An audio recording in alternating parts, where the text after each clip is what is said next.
Welcome back, boys and girls, to another episode. In today's episode, what I want to talk about is making a homemade waterless wash product. But in all transparency, it's not going to be fully homemade in the traditional sense. What I want to do is yet again illustrate the versatility of this product line that, yes, I have been pushing down your throats. But it's not because I'm trying to push it down your throats. I'm just trying to let you into my world as a professional and let you know what Darren does. I couldn't talk about it before because it wasn't available to the public before, but now I can. And now I continue to tweak it and actually come up with new uses for it that even the formulator did not use, because his mentality is the world of auto body world. My mentality is the world of detailing. So with that said, is what can we do to create a waterless product for you that will pinch out more versatility and uses from products that you may already be currently using if you've been following my lead. And if not, it may get you or entice you or make a compelling argument of like, wow, this is so refreshing. A product line that's simple, but so much versatility. Let's get started. And welcome back to my kitchen that is in a remodeling process that is sucking the very life out of me. But I digress. Here we have my go-to water, which is distilled water. That is going to be the base formulation, which is also why this product or this chemical equation, for lack of a better word, is going to work. This is what's called true waterborne technology. What that means specifically, unlike other chemicals or products that have water in them, they still use solvents as the carrier. Now there's a difference there. So the carrier of this is water.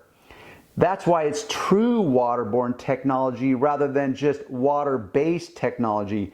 Yes, it has water, but specifically water is the carrier of the real ingredients, the ingredients that are going to make a difference in your world. Here's a typical sprayer bottle. I've already pre-marked it, labeled it for my CSI waterless product. Now, because there's debate, and by the time this airs, I've likely have aired my video that talks about the measurements and the capacity levels and how there's some confusion in the industry. So what I did is I developed a formulation that's based on this bottom line of demarcation right here, and I'll zoom in. So this line right here, that is my marker. Regardless of the bottle that you choose, as a rule, this area here will be pretty universal. It's everything past this that kind of gets a little wiggy. This is almost 32 ounces. This is officially called a 32-ounce bottle. I take my Q7 wax. Now I could easily have done this with the Q7 detailer, but I thought, okay, if I want a waterless product, for example, there's rinseless and there's waterless. O&R, Optimum No Rinse, is a very well-known product, but they have two versions. They have just a no rinse, but then they have a wash and wax no rinse. So I thought, well, if I'm going to take the time to waterlessly wash my car, why not add some wax to the equation and get more out of the moment? Therefore, I defaulted to the Q7 wax. I give it a good shake. What I'm going to do is I'm going to add 1 ounce to essentially 32 ounces. Now it's not a full 32 ounces. What I did is I measured, or I filled this container up to this line up here. I poured it into here. It's almost to 32 ounces, but not quite. With the goal of making this super simple for you guys, many of you will not have an actual measuring cup that is an ounce. Now, if you live in any other part of the world, you are on the metric system. Here in the United States, we are backwards. I don't know why we're challenged that way, but we are. We're still on this standardized measuring system. So we use teaspoons, tablespoons, cups. It's not metric. I don't know what the equivalent is. But likely in your part of the world, certainly here in the United States, we have two sizes of spoons. This is the small size and this is a teaspoon. So if you were to pour liquid in this and then pour it in a very specific teaspoon measuring cup, the kind you would use for cooking, it in fact is a teaspoon. This is a tablespoon. It's bigger. See the difference in comparison to my face or my eyes? So this is the tablespoon. Why is that important in this moment? Because hopefully most of you will have one of these around your house. Likely you're going to have one of these bigger ones and you may not have a cooking teaspoon, tablespoon measurer. What I know is that 2 tablespoons equal an ounce. So you can take a spoon like this, fill it twice with the Q7 wax, and now you have an ounce.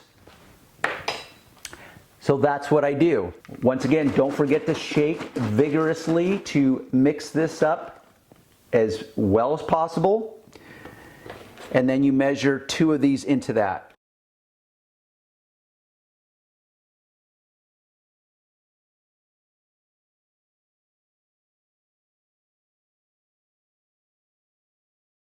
Since I'm mixing it in a separate container, I can actually give it a little mix in here. And what you might notice is that there's some clinging particles, for lack of a better description. That's because this actually has carnauba wax in it. Unlike other products that put just enough carnauba wax to meet the demands of regulations, this actually was formulated with carnauba wax in it, and you can actually verify that with you, which is why I always recommend you mix it before you use it. Now, and that part's not critical. You can actually do it in here. It's just that trying to pour the wax from the spoon into this might be a little cumbersome.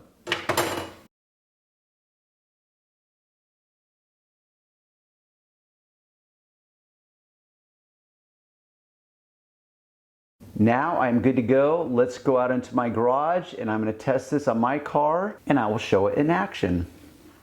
Here I am in my garage. I've got my semi-dirty white BMW behind me. I've got my new homemade waterless wash product. So this confuses a lot of guys or perplexes them. When it comes to waterless washing, there's a heavy debate as to will it scratch my paint. So this is the discussion I give people. First off, I promise you your car has lots of scratches. Not all scratches are created equal. So there's this stuff called wash scratch or towel scratching that is very fine scratches. It will create an unwanted appearance to your car. But what I find interesting is that often these guys that give me this pushback on, oh, I would never use waterless washing, they have a car that's sitting out in their driveway or their garage that has 2 months of accumulated dirt on it. I don't care how careful you are in washing that car, you're going to do some form of scratching. So I find it perplexing that they overthink this like, oh, I would never do waterless washing because it's going to scratch my car. Well, if you're so concerned with your car, why are you not washing it more frequently? So to me, this answers that question of like, hey, I can bust out one product, one microfiber, go out into my garage, and within 10 to 20 minutes, based on the size and color of your car, it can be washed. And now you're just dealing with light layers of dust. So, of course, we don't want to add unwanted more scratches to our car, but I have to accept in the real world, no matter what method you're using, whether it's the hyped up foam gun or whatever, there's gonna be some scratching involved. So often I don't overthink it. This is one of those moments. Here I have my solution. Once again, I'm going to mix it up just as a cautionary moment. My basic microfiber cloth. This can be used in direct sunlight. It can be used on hot paint in direct sunlight. It can be used in shaded cool surface like I am here in my garage, this is how I do it. I section it off. As a rule, I'm going to start with the top sections and work all the way around the car down to the halfway point. Why? Because I know at the halfway point of the car, below it, called the rocker panels, is going to be dirtier. So I want to clean the more visible, less dirty areas of the car first. Then I'm going to transition to the lower panels of the car, called the rocker panels. And specifically, I'm going to leave the back end of the car for last, because the back end of the car gets the dirtiest of all parts of your car, aside from the front, which will collect bugs. But this is a different type of dirt, because as you drive down the road, it creates this turbulence and it collects a bunch of dirt and dust. But I want to illustrate that this, in fact, because I know it looks clean on camera, that it is in fact dirty. So pretend I am doing the top surfaces, and I've gone through the whole top half of the car. So I apply, I wipe, buff to perfection. Now I'm down to the back end of the car. See, because right there, you see my cloth? There's like zero dirt on it. But that's because I maintain this and I section it off based on my time constraints, that kind of stuff. So here we are. Look how much dirt is on that cloth. That's just from the back end. That's literally just a few days of driving. So the more dirt, the more I'm going to apply this waterless wash. The more dirt, the more cloths I may have to go through, because once this becomes saturated enough with dirt, I want to quit using it. I want to switch to a different cloth. I also want to maintain a dry enough surface on the other side so that I can buff it after I apply it.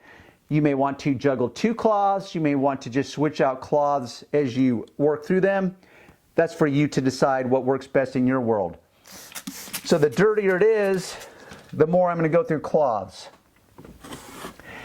And I'm simply wiping the dirt off. I'm not trying to rub the dirt in. So I'm being aggressive enough to be effective, but once again, I'm just trying to wipe the dirt off so I can apply some caution and I can finesse it without doing unwanted or unnecessary damage to my car. Because this has wax in it, now I'm not only cleaning my car while simultaneously applying a thin coating of wax. So this will extend my traditional wax applications, as well extend the hardcore washings that I may do in the interim. Once again, versatility. So let me show you how much dirt was in fact on that back end, and I did it to probably 90%, just to save a little time on behalf of you guys. So there is plenty of dirt.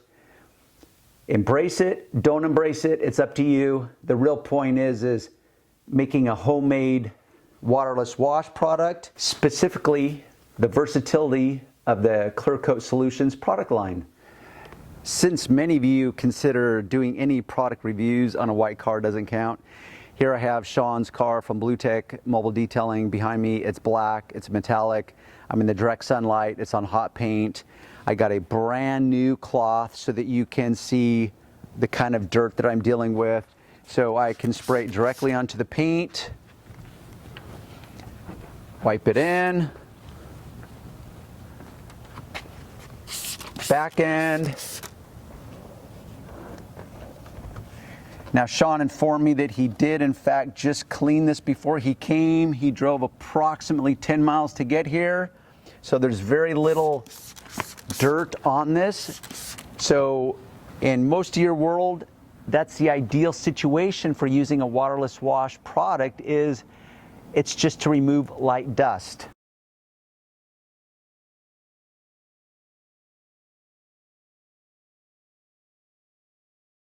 Flip the cloth over, buff it to perfection, and once again, there's very little dirt, but I'm going to show you, hopefully it shows up.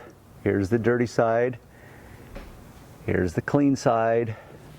Black car. I'm going to pan through it and show you that there's in fact plenty of gloss. Because we've used Sean's car for so many videos now, you can actually, what's picking up, I don't know if it'll pick up on camera, you can see our tape marks where we've done some polishing, and that's a whole separate sidebar. But as far as the product working, I love it. Versatility, I love it.